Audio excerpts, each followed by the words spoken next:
The desert had many names. To the tribes of Karuan, it was the Sands of Silence, a place where sorrow went to dry and disappear. To wanderers, it was the belly of the sun, a landscape hot enough to cauterize pain into memory. To Elora, it had become a graveyard. She had once been proud, a wife, a healer, a singer of storms. Her people admired her voice, the way she could coax water from stubborn air and cool fevers with nothing but her breath and palms. But pride scattered like dust the moment the raiders took her husband. Their attack came at dawn, fast as a falling star.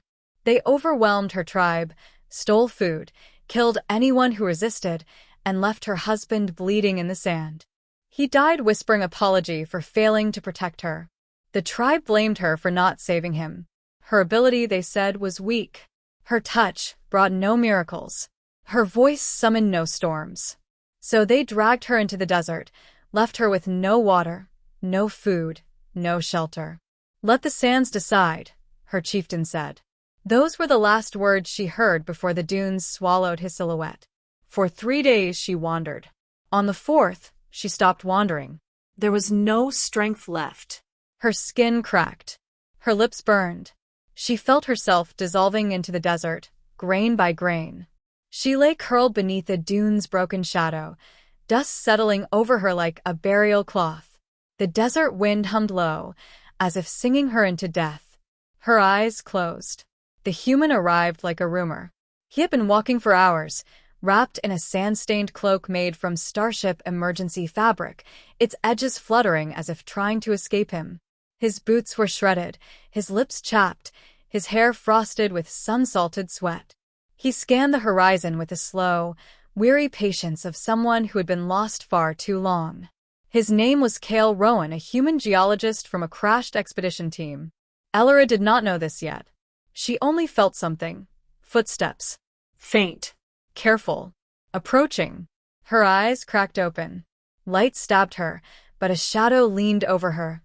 Soft, human-shaped, impossibly gentle. His voice was cracked with dehydration, but kind. Hey, stay awake. Come on. Don't drift." She blinked. The air around his silhouette shimmered in the heat, giving him an almost angelic outline. Or maybe that was death trying to fool her. "Water," she croaked. Cale immediately unslung his flask, though he had barely a mouthful left. He pressed it to her lips without hesitation. She drank as if tasting the world for the first time. "You're alive." "Good," he murmured. "I thought I'd found another body." His words were clumsy in her language, but understandable. She tried to sit up, but her limbs were stone. "Easy," he said, supporting her. "I've got you." Her breath shuddered. Her vision blurred. But in the fading haze, she understood one thing. He was not her people. And yet he was helping her. Why? Before she could ask, darkness claimed her. When she woke again, she was in a tent. Cale had built it from scavenged metal plates and fabric strips. Warm light from a small cooking device glowed inside, bathing everything in gentle amber. A scent of dried herbs drifted through the air. She tried to sit up, but Cale was immediately beside her. "Slow," he said. "You're dehydrated, delirious, bruised, and sunburnt so badly you look like a roasted fruit." She didn't know what a roasted fruit was, but his tone sparked an involuntary flicker of amusement. He offered a bowl, thin stew made from desert tubers he'd dug up. "It isn't good," he admitted, "but it keeps people alive." She accepted it and drank slowly. "Why save me?" she asked. He shrugged softly. "Because you needed help." Her eyes narrowed. "And if helping me brings trouble? Some tribes kill strangers."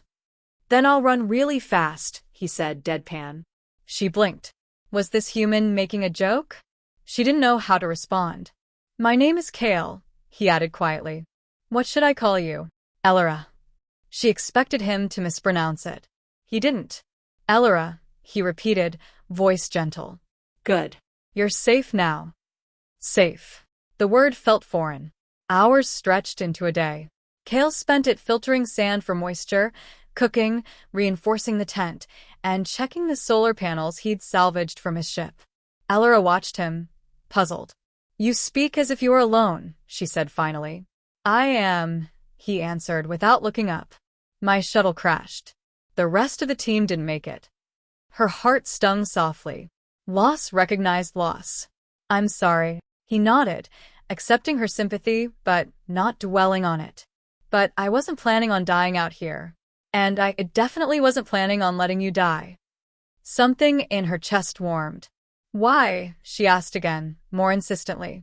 Cale glanced up this time. His gaze was steady, almost disarmingly honest. Because nobody deserves to die alone in the desert. The answer struck her deeper than anything her tribe had ever said to her. The desert days followed a fragile rhythm. Cale worked. Elora healed. Every morning, he helped her walk a few steps outside the tent. Her feet sank into the sand like soft ash. Her body trembled. But he held her arm, never rushing her. You'll get stronger, he murmured. You say that as if you know, she teased weakly. He lifted an eyebrow. I once nursed a broken rover back to life using duct tape and caffeine. Trust me, I know a comeback when I see one. Little by little, the desert stopped feeling like a grave. One evening, as the twin moons rose, Elora sat outside the tent, wrapped in Cale's emergency blanket. The horizon glowed lavender, and the dunes shimmered like liquid metal. Cale knelt nearby, repairing a water collector. You have stubborn hands, she observed. He snorted. Stubborn is a compliment, right? Yes. Then good. I need all the stubbornness I can get. If I can fix this, we'll double our water supply. She hesitated. You do so much for me. He looked up, surprised. Well, yeah. Why wouldn't I? Nobody has ever done so much. Cale leaned back slightly, studying her. Wind tugged at her silver hair. Moonlight kissed her features. Then they didn't deserve you, he said quietly. The words hit her like a gentle strike to the heart. She looked away before he could see her expression. By the second week, Elora was strong enough to walk alone. Cale celebrated by presenting her with a cup of weak tea. It tastes like boiled disappointment, he said, but it's healthy. She sipped it, grimaced, and smiled. You humans have strange tastes. We do, he agreed. But we try. Their conversations deepened. Elora told him about her tribe, her husband, the attack. She spoke haltingly, but Cale listened without interruption, his eyes soft with respect. I'm sorry, he said when she finished. Losing someone like that, no one heals quickly. Do you heal quickly? She asked. He looked away. A shadow crossed his face. Not always, he whispered. A silence settled between them. Comfortable, shared. The third week changed everything. A sandstorm rolled in from the east. Cale knew before she did. He could sense danger through the way the wind shifted. He grabbed supplies, dragged the panels inside, secured the tent ropes, and ushered her in. But the storm hit harder than expected. Wind screamed like wild spirits. Sand clawed through every seam. The tent shuddered violently. Stay low, Cale shouted. Elora huddled close, shielding her face. A metal pole snapped. The tent lurched. Cale lunged to hold the corner down, but the wind ripped it loose. Without thinking, Elora reached out, placed her hands on Cale's shoulders, and pushed her energy through her palms. She hadn't used her ability since before her husband died. A low hum rose from her chest. The air cooled. The wind around them split like water around a stone. Cale stared at her, awestruck. You made a barrier. I didn't think I could, she whispered. Elora, that was incredible. She flushed slightly. It was nothing. It was everything, he corrected. The storm passed hours later, leaving the desert sculpted into new shapes. Their tent survived because of her. That night felt different. They sat by a small fire, savoring the silence. You saved us, Cale said. You saved me first, she replied softly. He looked into her eyes, and something in the space between them shifted. A quiet pull, a question neither dared to speak. Cale broke the silence first. What will you do, he asked, when you're strong enough to return to your people? Elora looked into the flames. I will not return, she said. They cast me out. I am dead to them. Kale's fingers tightened around his cup. "You're not dead," he whispered. The fire crackled. "You're here." Days became weeks. Their partnership became instinctive. When he scavenged, she watched the horizon. When she purified water, he set traps for desert hares. When he injured his hand fixing the solar panels, she bound it and cooled the burn with her palms. "You're better than any medic we had back home," he teased. She smirked.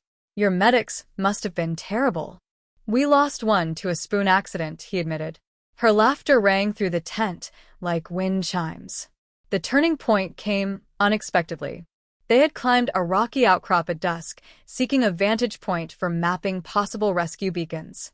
The desert stretched endlessly, painted in copper and gold.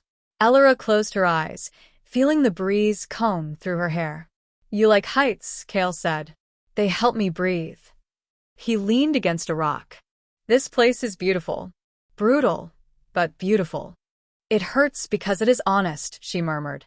Kale watched her. The moonlight traced the curve of her cheek, the quiet strength in her posture. "Elora," he said softly. She turned. He stepped closer, slowly, giving her time to withdraw if she wished. "I don't want you to think you owe me anything," he said. "But these weeks being with you, I feel like the desert gave me a second chance." She swallowed hard.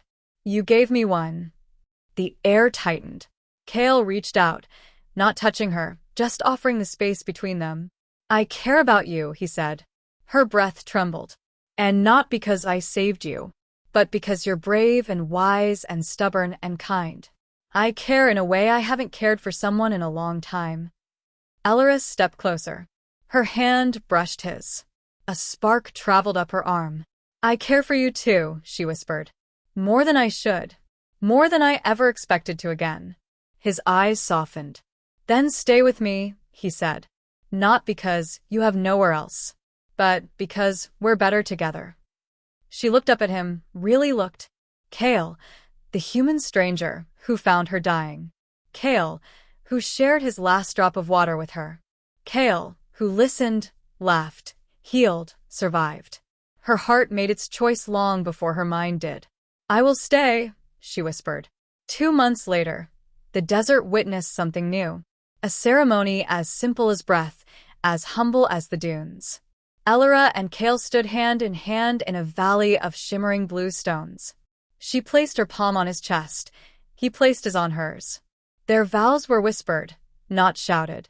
"I choose you," Elora murmured. "I choose you," Kale echoed. And the desert, ancient and watchful, accepted it. They built a new life together. A partnership shaped by survival, strengthened by trust, warmed by love that blossomed under twin moons. And whenever strangers asked how they met, Elora would answer with a quiet smile. "In the desert, where the dying ends and new stories begin." Kale would laugh and wrap his arm around her, adding, "She saved me as much as I saved her." And together, they walked toward a future neither had dared imagine.